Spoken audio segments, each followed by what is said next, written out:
اب جو چیز ہم بیان کر رہے ہیں اس کی جانب توجہ رہے. سوال یہ پیدا ہوتا ہے کہ ایک آدمی جو انسانوں پر ظلم کرے، اب یہ ظلم کیا ہمیشہ کلیشنکوف کے ذریعے سے، کوڑے کے ذریعے ہوتا ہے؟ کیونکہ اللہ نے ہمیں بادشاہ نہیں بنایا، ہم ظالم نہیں ہیں. اللہ نے ہمیں وزیر نہیں بنایا، ہم ظالم نہیں ہیں. اللہ نے ہمیں راجا یا مہاراجا یا نواب یا سردار نہیں بنایا تو ہم ظالم نہیں ہیں.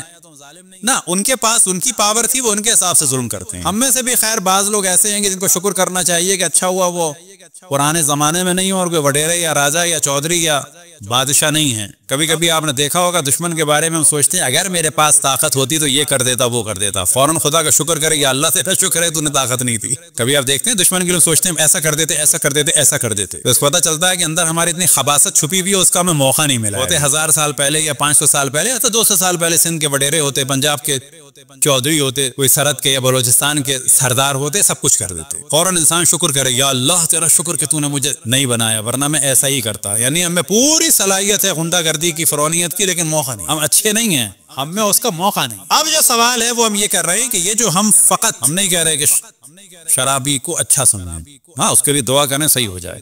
سوال یہ پیدا ہوتا ہے وہ آدمی جو انسانوں پر ظلم کرتا ہے اور وہ آدمی جو انسانوں پر ظلم نہیں کرتا لیکن شرابی ہے. وہ آدمی جو انسانوں پر ظلم کرتا ہے اور وہ آدمی جو نمازی ہے، وہ آدمی جو نمازی ہے اور انسانوں پر ظلم کرتا ہے، اور وہ آدمی جو نمازی نہیں ہے لیکن ظلم نہیں کرتا، کون بہتر ہے اس میں؟ شرابی قطعاً بہتر ہے جو ظلم نہیں، کیونکہ شراب اللہ اور اس کے درمیان. شرابی ایک دفعہ کہہ سکتا ہے استغفر اللہ ربی واتوب الیہ، لیکن اس استغفار کا انتظار نہیں کرنا چاہیے. ممکن ہے ہم یہ سوچیں، ہم سے مراد کوئی بھی انسان، کہ میں بعد میں استغفار کروں گا، ممکن ہے موقع نہ، یہ چیز ذہن میں رہے. لہٰذا جب یہ بات کی جاتی ہے تو بعض دفعہ یہیں شیطان بیٹھا ہوتا ہے، چلو چلو چلو چلو شراب پیو، ان نمازیوں سے بہتر ہو تم. ہاں ان نمازیوں سے بہتر ہو لیکن اچھے نہیں ہو.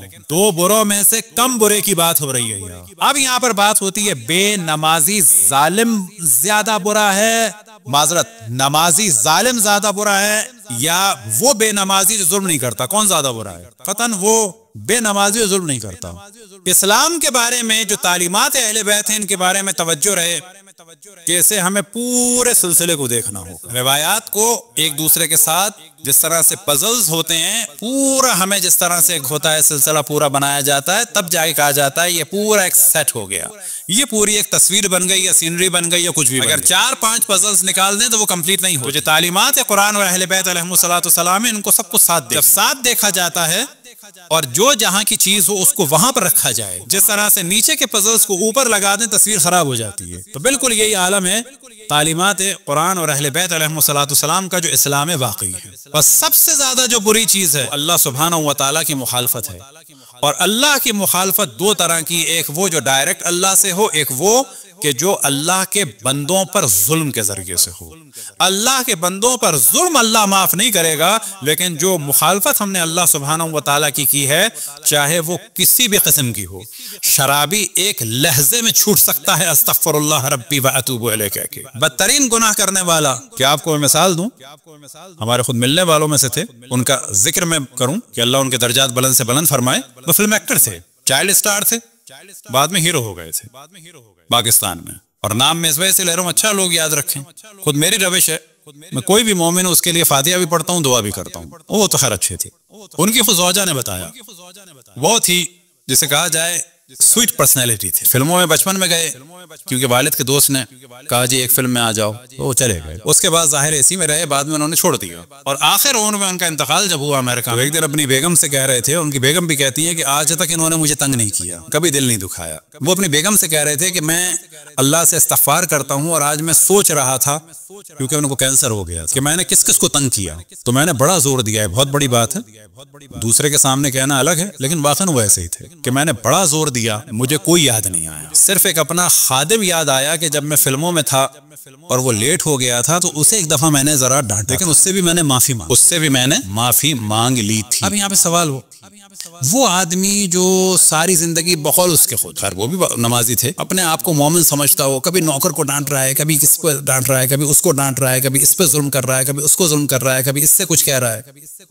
ہم لوگ ایسوں کو مومن سمجھتے ہیں. وجہ کیا ہے کہ ہم سارے پزلز کو دیکھ ہی نہیں رہے.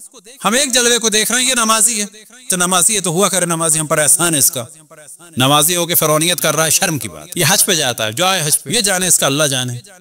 یہ اللہ کے بندوں کے ساتھ کیسا ہے. ان مرحوم کا نام تھا نذیر علی، ان کا فلمی نام تھا رتن کمار، کہ اللہ ان کے درجات کو بلند سے بلند فرمائے. یہ ہم نے کس لیے بیان کیا کہ انسان بننے کے لیے یہ جو بعض لوگ بہانے کرتے ہیں کہ جی مجھے پتا نہیں تھا، میں کون سا نجف گیا، میں کون سا قم گیا، تو یاد رکھیں جو نجف میں رہتے ہیں کہ سارے کے سارے بہت انسان ہوتے ہیں، جو قم میں رہتے ہیں وہ کیا سب کے سب قم میں رہنے کی وجہ سے انسان ہو جاتے ہیں. یاد رکھیں انسان بننے کے لیے صرف انسان یہ سوچ لے کہ میں ایک نہ نظر آنے والے حصے سے میری خلقت کی ابتدا ہوئی ہے. کروموزوم سمجھ لیں جس سے قرآن کی اصطلاح میں نطفہ، یہ میری ابتدا ہے، اور انتہا میں مٹی میں مل کے خاک اور دھول بن کے دنیا میں پھیل جاؤں. یہ بیچ میں ذرا سی مجھے طاقت قدرت ملی ہے کہ جو ایک نشے اور سراب کی صورت میں ہے، جو عنقریب ختم ہو جائے گی. بس بدترین ظلم جو ائمہ علیہم الصلوۃ والسلام کی تعلیمات میں ہے وہ انسانوں پر ظلم.